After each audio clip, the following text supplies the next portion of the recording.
So much has been given to me, whether it was from patients, from my parents, from teachers, from friends. Whatever's been poured into me, I feel like I have an obligation, a responsibility to give back to my patients and to the people I'm caring for. Anything within my power that I can do to help that person, that's what I'm going to do. Being present is very important in nursing. I didn't really realize it was mindfulness till someone called me and called me out on it and recognized it. And then I started studying it, and then it became even more of who I am. And I've studied a lot about mindfulness and about compassion and love, joy and freedom. And it's now I do it without thinking. Even people at the grocery store matter to me because you never know what somebody just walked out of. And in labor and delivery, like people say, it's either really, really happy or it's really, really sad. There's not a lot of in between. Just because it might be a happy moment for me on the outside looking in, it might not be that happy for that person. So I have to kind of get a feel for what's going on in the room. And when I had a patient who, at 18 weeks, she had found out her child had Potter syndrome and that she would not be able to survive. These children don't develop properly and their lungs don't develop properly, so they can't live outside the womb. And she had decided to carry her child, and I was with her the day that she went into labor. And she had finished her labor. She had done fantastic. She had done a lot of work to prepare for the day that her sweet little girl would be born. And in those final minutes in labor and delivery, we get very excited about pushing, and we all yell, push, push, push, and we count, and because we're so excited, because in the next few minutes we know that hard pushing is going to deliver that baby and that new life. And in this situation, for her to push meant that it was going to end her baby's life. And she had, in that process, I looked at her and I realized what we were asking her to do. Everyone in the room was saying, okay, push, push, and then I realized, and I just looked at her and I said, you're the bravest woman I know, because I know what pushing means, for you to push. And we just held on to each other and said a prayer together. And she pushed and delivered her sweet little baby, and she was born sleeping. And it was an incredible privilege to be there with her. There's not really a right or a wrong way to care for a patient emotionally and physically. It is about being there, about listening to that patient and seeing exactly what it is they need. And if you are present and you are aware of yourself and aware of them, it's going to naturally happen. I think people were made for relationships, and people that gravitate to nurses, we tend to be compassionate, caring people. I really want my patients to feel like they're my only patient.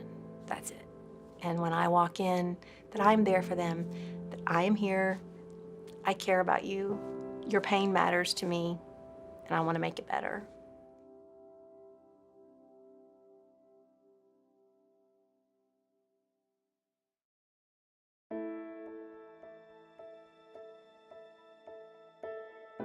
Mindfulness is being able to perform a task that is rather mundane in a way that fosters a human connection. For example, as a nurse, I'm not just going in to take this baby's blood pressure. I am going in to really be present with this baby, to get to know the family, to ask them how their day is going. There is a little boy that I was a primary caregiver for. He was born at 32 weeks gestation and weighed 2 pounds, 10 ounces. He was also born with a very extreme case of gastroschisis, which is where his abdominal organs were formed outside of his body. So he was a very sick little guy. And I remember one day his mom was at the bedside and we had just finished changing his diaper and repositioning him and getting him comfortable. And she asked me, she said, Megan, is it okay if I give him a kiss on the forehead? And I said, absolutely, of course. And it was the first time that she'd ever given her baby a kiss, and he was almost 3 weeks old. And that moment was so powerful for me, and that I wasn't, like I said, I wasn't just caring for the baby with gastroschisis, or the premature baby, I was caring for this mom's whole world. And I never told the family this, but after she left that day, I sat by his bed and I cried, because I was reminded of the humanity of what I do, the human connection. That kiss on the forehead was so significant for that mom. 4 days later, I was actually out of town. I got a call from my nurse manager saying that he had become very sick and he was going to pass away. But in that time, I had formed such a strong relationship with that family that the whole nursing staff really had. And so they asked us if we would like to Skype into this little boy's funeral. They had gone home back out west where they were from, and that was so powerful for me, because when this family is grieving the loss of their baby, and yet they still came back to us and said thank you so much for giving him the 10 months and 7 days that he had. But I like to look at on the good times and all of the positive strides that we make with our kiddos, and how far some of our babies come from being so sick to being able to go home, and taking that sad, scared parent and kind of helping them become, the confident caregiver that they can be to their baby. I try to focus on that, and that's what helps me to go on and to continue to love what I do. So I feel like I know that I'm doing something right and I'm doing a good job when a family entrusts me to take care of their child and knows that they can leave, and that I will, I will do everything I can to take care of their baby. What I would tell newer nurses and nurses who may be struggling with being present is keep trying, keep looking for opportunities where you can get to know that patient and spend a little bit of extra time talking to the family. Even if it's just a few minutes, that can make a significant impact.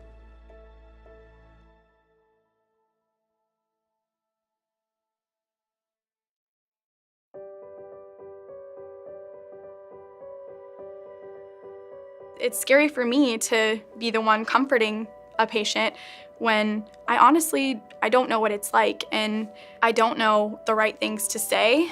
And I think just accepting the fact that I don't know what it's like and that I don't have the right things to say, and admitting that to my patients, just being real with them and just being there is all that they need. This patient was 23, my age, and she had scars all over her arms, all over her legs, all over, any visible part of her, from drug abuse and using. And I looked at her and I couldn't help but see a little of myself. And I just thought of, how different life could be. And already I felt that people were passing judgment regarding her situation. She kind of got progressively worse as the night had gone on. And she just looked at me and she said, all I can do is think about using.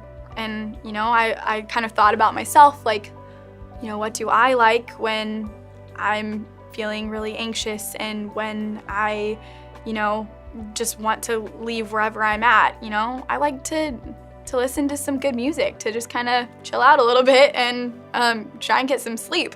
But I had my phone and my headphones, and I ended up giving her that to kind of like give her something else to listen to. It's looking at your patient and what their needs are, and again, not physical needs all the time, but their mental well-being, and kind of using your common sense to kind of address those things. So if I find that my mind is all over the place and all I can think about is, those highlighted red medications that I didn't quite pass at 9 a.m. or whatever it may be, I just kind of stand there and take a big breath, bring it back to the breath, and then again, try and refocus on what really matters, what's important. When you hear something negative about a patient, disregard it. I mean, that was someone else's opinion. That patient is the patient through your eyes now, not through the nurse that, took care of them before. So you could see something completely different than the nurse before you did. There's a quote that I really like about exercising the idea of mindfulness, and it's we exercise our bodies to strengthen them, but to strengthen the mind, you actually do quite the opposite. You don't exercise, you just keep it still. When you feel those connections and when you look at your patient in the eyes and you feel that you're really getting somewhere with them, that's what keeps you coming back and, keeps me coming back with the same kind of energy and that I have.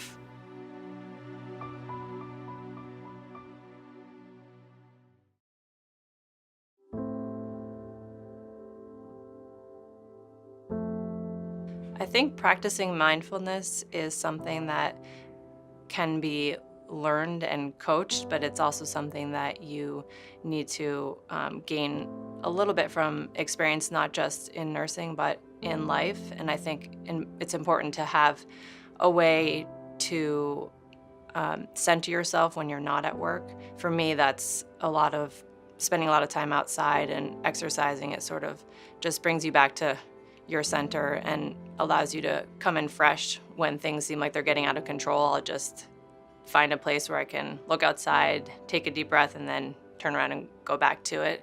And just gathering information about the patient, about their family member, about the scene that's in the room, and using that to sort of guide the way in which I do the tasks that I have to get done regardless. Some people like you to be in and out very quickly and just get it done. Other people are longing for you to stay in there a little bit longer. I was taking care of a patient who was at the end of her life, and she was actually unresponsive the whole time I knew her. So I mostly interacted with her daughter, who was there at the bedside. She said to me when I walked in that she was trying to be brave and was trying to do it alone, but that she just couldn't, and so she called me. And I realized then that I had only known this woman for a couple hours, and here she was inviting me into the room to sit with her and her mom, who was in her final moments. And that definitely felt special and profound and was truly an honor. If you can find even just a little something that you can relate to with each patient, that can create a connection between you and your patient, or you and your patient's family, that makes the work you're doing feel more real, and it gives more meaning to all these tasks. And it's easy to forget to be mindful. It's easy to forget to be present, and it's hard to do a lot of times. It takes a lot of work to be able to not be distracted and to just focus on the person that you're looking at and the person that you're working with, and try to realize that from their perspective, what they need for you in that moment really might not take a lot of time if you actually are just present with that, and that can make a big difference.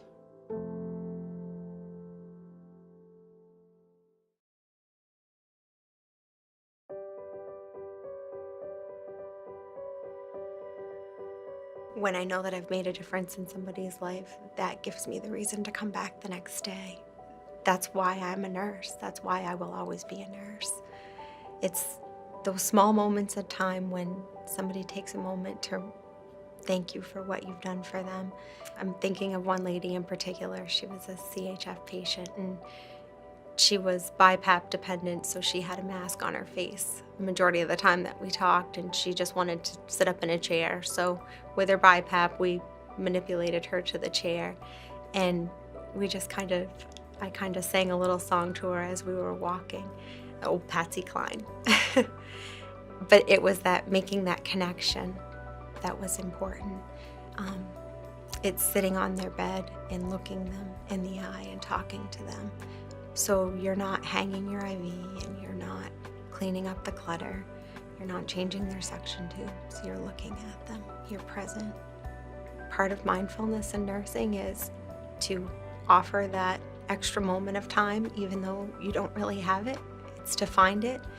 30 seconds can make or break it to a patient, make their experience better or worse.